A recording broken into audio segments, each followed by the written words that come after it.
So you're looking to expand your business into a new state, into a new city, or maybe you're starting a business from scratch in a place where nobody knows your name. I just went through this exact same thing. Now, I didn't start the business from scratch. We already had an established business in California, but we recently just moved into a city in Arizona to expand the business, and I knew nobody here. I want to break down exactly what I learned and what I'm continuing to learn launching into a new market. I'm not sugarcoating this.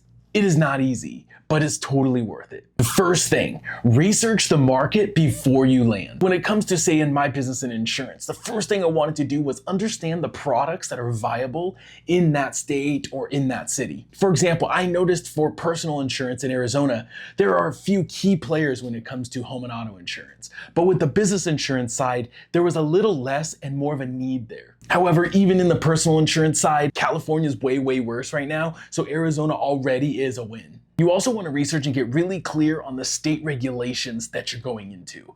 Because for us, California was way different than Arizona, right? They're similar in some ways. California is really strict with some things, where Arizona's not. They are different, so you want to get clear on what you're going to need. You want to research demographics, industry trends, and other types of businesses that are dominating in that area. For instance, you may ask, are you in a heavy construction area or are you in a retirement community?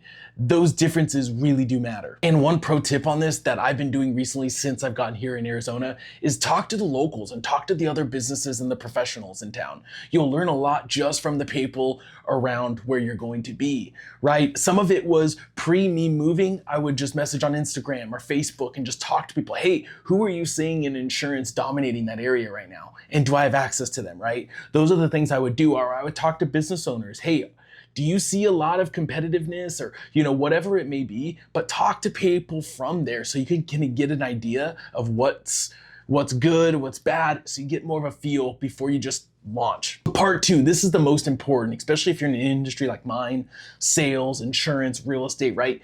Get involved in the community ASAP.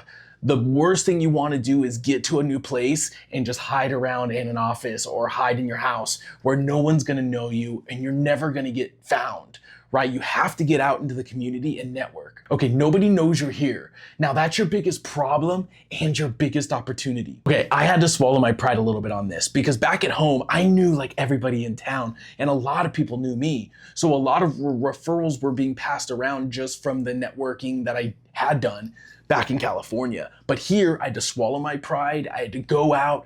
I'm not the most social person, right? But I had to do these things to get my name out there and I'm still doing it, right? I'm still new to this area and I'm still having to get involved where I can, joining BNI groups, joining the Chamber of Commerce, volunteering places, right? Saying hi to people at the church that we're attending, like whatever it is, getting people to know who I am. And another way to do this, which I've been finding a lot of success in, is DMing and following people on Instagram and Facebook, or even LinkedIn, right? Depending where your clientele are or your target market. But for me, I've been getting a lot of good communication with business owners from Instagram. Arizona contractors on Instagram, they seem to be really active.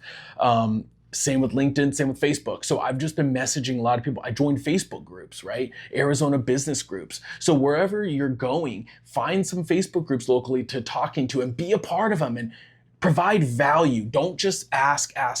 Provide value and really show people what you do, because that's a quick way for you to also get some quick connections and maybe some recommendations. And one thing you don't want to do is pitch everyone right away.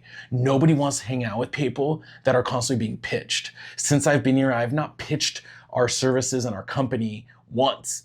On content, I will put a call to action, but when I'm talking to people, that's not what I'm talking about. I'm just trying to get a lay of the land and I'm trying to fit in with other people, whether it's talking about our families, just relating on that level. Business does come up, but I'm not just going there saying, hey, I'm Taylor, I want to sell you insurance. It's, hey, my name's Taylor, I'm new to the area. How long have you lived here?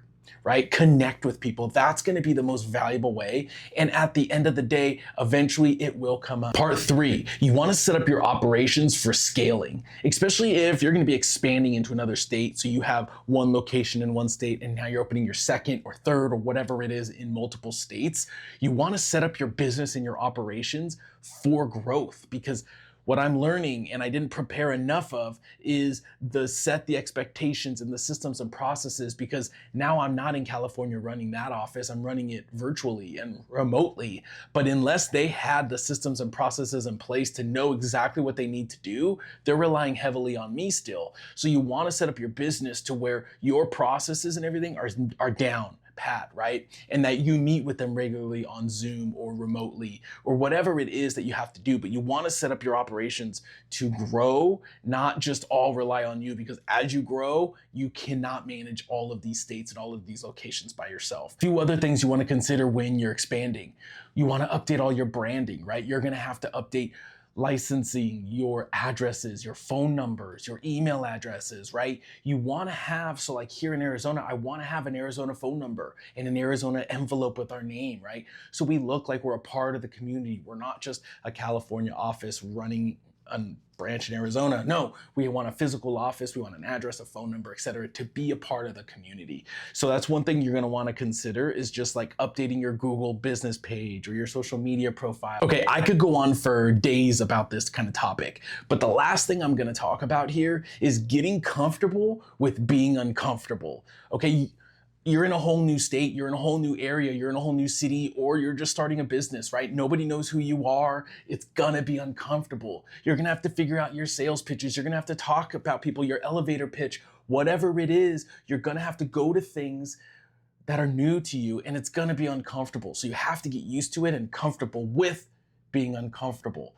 So make sure that you're doing things, and growth comes when you're uncomfortable. If you're comfortable, you're not growing. And I'm learning that honestly right now as I go through this. Everything I've been doing, it's hard, it's new. I'm talking to attorneys and CPAs about figuring out my taxes, right? And setting up new business entities, etc. So it's gonna be uncomfortable because you have to learn it. And once you learn it, then you try to find something else. But this whole process is uncomfortable. It's a growing pain. And so you just got to get ready for that, and you got to be prepared for that. Because if you're not and you don't want that, this whole expansion is not going to work out. But what's exciting about this expansion is it's allowing us and allowing you to rebuild your reputation and who you identify as being, right? Nobody knows who you are, so you could be that new version of yourself.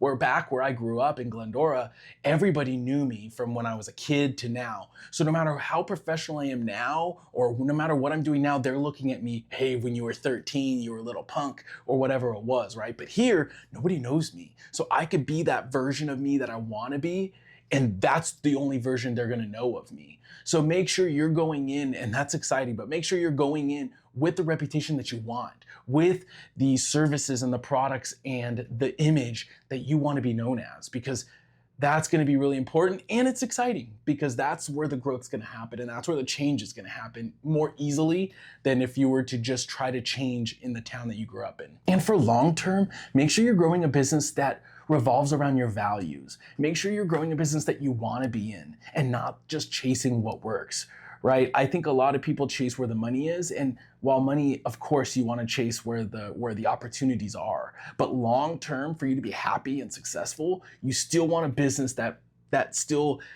is in the realm of your values and what you're trying to do and your mission and your impact, the impact you're trying to make, right? I think a lot of people just kind of wing it, but then long term, they get depressed or they're not happy with it because they're working with people they don't want to work with, team members, clients, etc. So make sure as you're growing this new identity, or you're expanding, or wherever you're going, right? Don't just chase the money. Chase an area that you want to be in, with a business that has the values and the mission that you want, right? Versus just, well, I'm gonna go to this state, I hate this place, but it has money. If you're stepping into a new market right now, or you're growing a business from scratch, one thing I will say is give yourself grace, but also be really intentional. You're not gonna make this work unless you're very intentional about each and every day and what you're doing. One day at a time. You cannot do this all at once. And that is the saying that I've been telling myself for the last couple months, is one day at a time, one thing at a time. I could get really overwhelmed by looking at the big picture, but unless you're very intentional with it, give yourself grace, because it's gonna be hard, it's gonna get frustrating, and it's gonna get confusing. So give yourself grace when it doesn't work as fast as you wanted to or whatever. I'm trying to tell myself that now because things are moving slower than I hoped, right? With the legal side of things or whatever it is. So give yourself the grace, patience, but also be very intentional with what you're doing each and every day. Okay, are we joining a networking group? What are we doing? Are we working on the branding? Are we figuring out the regulations and the legal side of things, right? Make sure, like right now, I have this agenda and I write everything in here because there's so many things I have to finalize still, and I have to write it down or else it's just this big jumbled mess. Show up consistently, serve generously, be generous. The businesses that succeed the most are the most generous. While the market, the product, everything else is important, just serve generously and it will come back. So if you're in the same boat, let's connect. I'm learning this as I go. I wanted to share with you today what I've been learning so far these last couple months. So I took over this family business January of 2025. Within the year, we are rebranding, we've expanded into a new market, we've adjusted the team we have right now, hired, fired, etc. So we've been doing a lot these last 6, 7, 8 months. So I'm really excited to share with you my journey, and this is all this is me sharing with you what I'm learning and what I've learned so far. But I hope this helped, and I hope this inspired you to either start that business or get into that new city or new state, because man, once you're there, like I said earlier, it is so worth it and it is very exciting. And expansion is exciting because that means you're growing and you're succeeding. So best of luck to all of you guys. Thank you again for tuning in. Subscribe and follow and comment down below where you're expanding or what type of business you want to start. I would love to connect with more business owners to help each other out wherever we can. So stay tuned. We'll catch you guys later.